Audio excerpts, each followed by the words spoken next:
what you need to know is that what are the technologies with which you can implement SSO. You can use OpenID, you can use SAML, you can use OAuth, okay, for implementing SSO.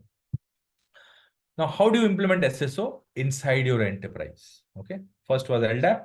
We saw LDAP. LDAP was very simple. And second is Kerberos. Now, Kerberos is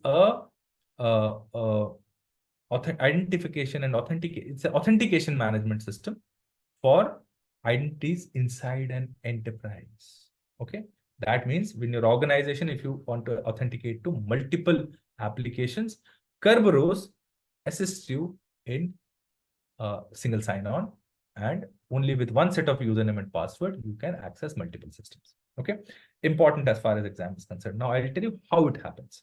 Okay, what happens is fundamental is same, but here a lot of tickets travel between each other. So user, it goes and authenticates himself to a authentication server, right? Okay. Once you're authenticated, now what happens is morning you came, you authenticated yourself to the server. Okay. And then you now want to access multiple applications in your, you want to, access multiple applications. Now, how it happens is you go and request the authentication server for a ticket. You say, hey, I want a ticket. It gives you a ticket. Okay.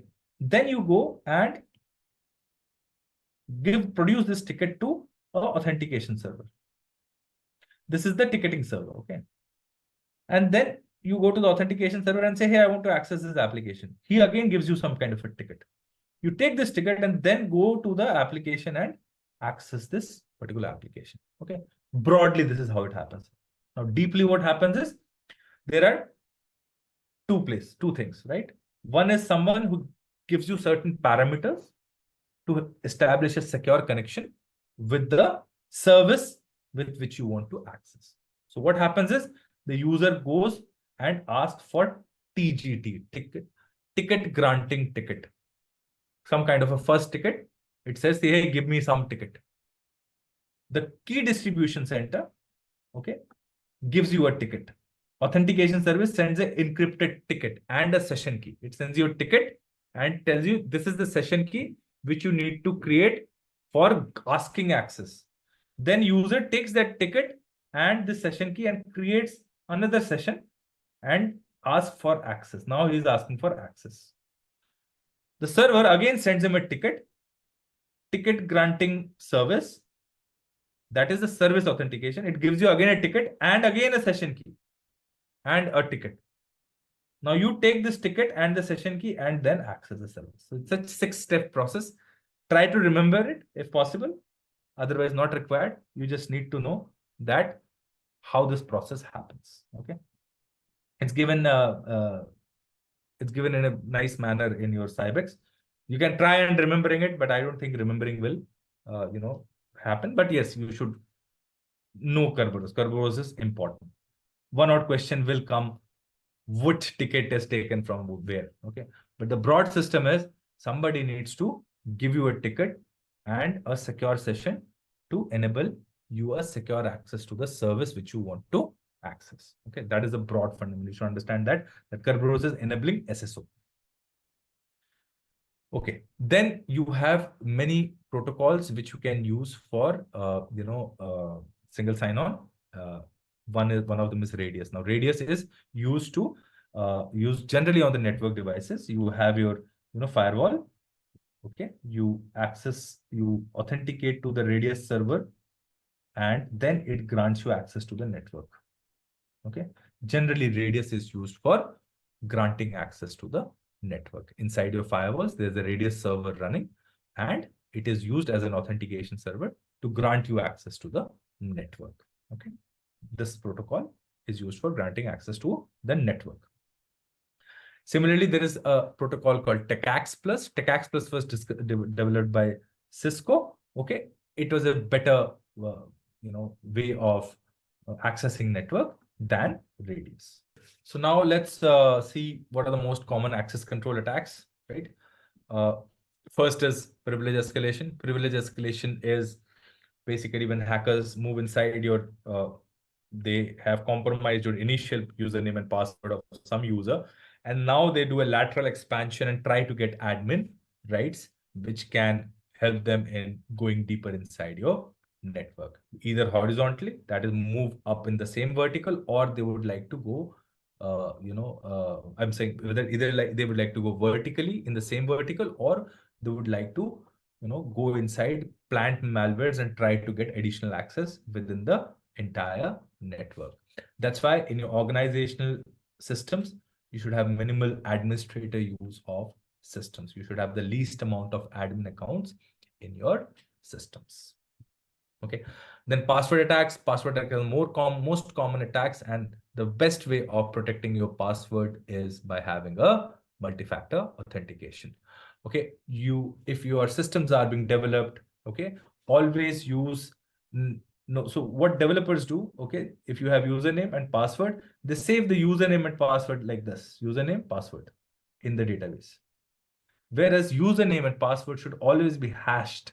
Password should always be hashed and stored in the database. Okay. If developers are not about this, just straight away use it as a username and password. But most of the libraries which come these days, they provide these functions of auto hashing of the password. Okay. Most common password attacks are brute forcing. What is brute forcing? You try all the combinations. How do you stop brute forcing? You put a time limiter, or you put a captcha, right? Then you have rainbow table. Rainbow table is hackers, they hack the systems and have hashes of all common passwords. And once a script kiddie or somebody who's trying to learn hacking, they can hack. They can, if they come to know the password, they will try to match the password with the hashing table and do a reverse engineering, come to know what could be the password. Okay. Then sniffing attacks is, you are trying to basically read the traffic. Okay. Generally, sniffing attacks takes place on wireless network. So you have a wireless network, if it is not encrypted, and then anybody can sniff and read your data. Dictionary attacks are generally common words which we use. Okay, summer 2024 is the password, winter 2024 is the password. So hackers will definitely try such combinations because people would like to keep easy passwords so that they can remember them, right? These are the most common password attacks. Dictionary attacks, I told you, common words in the dictionary. Brute force, trying the entire space. Spraying attacks. Spraying attacks is, what they do, you choose very few common passwords, set of common passwords, and you try it in a loop on a system. Okay. So it's a hit and trial method wherein you are spraying multiple set of 10 or 20 common passwords. You are spraying it on a system. Now, the recent Microsoft hack, which happened by the Russians, what Microsoft is claiming is due to a spraying attack. Okay. That a spraying attack was done by Russian hackers. That means they took a set of that. That's what Microsoft is saying. I don't know. They're saying that they took a set of 20 common password and sprayed it onto admin account, and one of them worked. Okay. Credential stuffing attack. Okay, I hacked your one password. It's the same password. Human beings, you use the same password everywhere, and you hacked one password and you tried it everywhere. So that is credential stuffing attack. Birthday attack. Birthday attack is where a hacker is trying to find a collision of hash. Now there are few hashing algorithms which have weakness. So say my password is XYZ. XYZ has a particular hash. I'm trying to find another. I've captured the hash, and now I'm trying to find the collision at where the collision happens. Okay. If I'm able to find the collision, then birthday attacks materialize. Then rainbow table attack, I told you, common hashes which are available. And best way of protecting all this is by using something called a salt and pepper. And what is salt and pepper is? Generally, username and password. Once you do a password, the application puts random numbers on the password, and then it goes as a hash. What happens is the hacker might be able to know the password, but this random number is not known. This is nothing but a salt and pepper. basically adding some additional random value so that your hash is different from your password's hash. So this only the application backend knows. You don't know. Okay. This is called salt and pepper. Okay. There are many kinds of password attacks. Okay. Mimikatz is one of the most common attacks.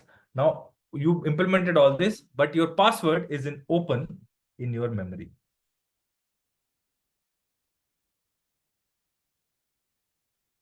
Your password isn't open in your memory. Okay. And what happens? Hackers were able to take out your password from the memory itself. Okay. That was the Mimikatz exploit. Now, Kerberos had this, vulnerability, which has now been, plugged. Then you have pass the hash attack. Pass the hash attack means you have been able to capture the hash and now you are sending the hash. So you subject was sending the username as password. You interrupted the communication, got the hash, and now you are using the hash from another system to send it to the server. Okay. And you got the access. Okay. You don't need to know the password. You just need the hash of the password. There are multiple Kerberos exploits available, but most of them have been plugged. Kerberos was susceptible to Mimikatz attack. The exploit has been covered by upgrading the Windows LDAP and AD servers. Okay, and there are multiple. Earlier Kerberos exploitation was not available. Last 5 years, a lot of Kerberos exploitations have happened, and you need to be very careful once you are implementing AD within your network. Okay, generally your AD servers should never be exposed to the internet. Your AD server should be inside a segregated or a segmented network. Okay, your AD server should never be exposed to the internet directly. Sniffer attacks, always encrypt, always use TCP wrappers, encrypt the sessions so that your passwords are on the wireless are always encrypted. Okay, not you should use at least WPA2 or WPA3. In enterprise, you are supposed to use WPA3, not even WPA2. Okay, you should not allow packet sniffers on your network. Okay, you should blacklist packet sniffers.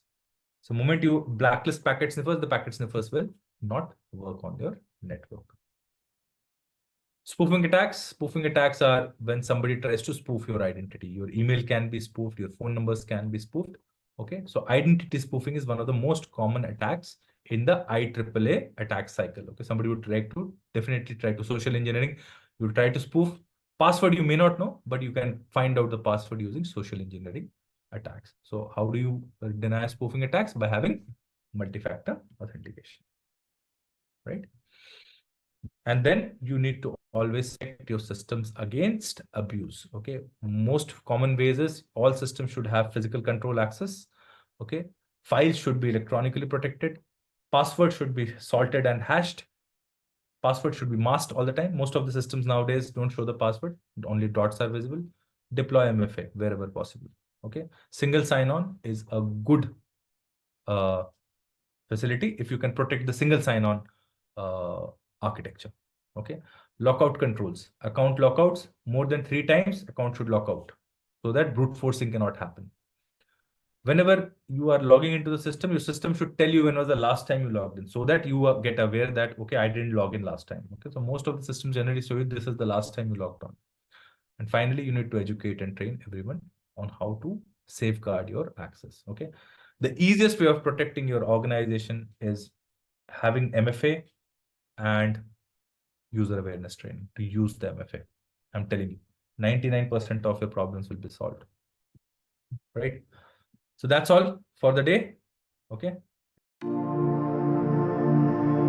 Thank you for watching. Don't forget to subscribe our channel.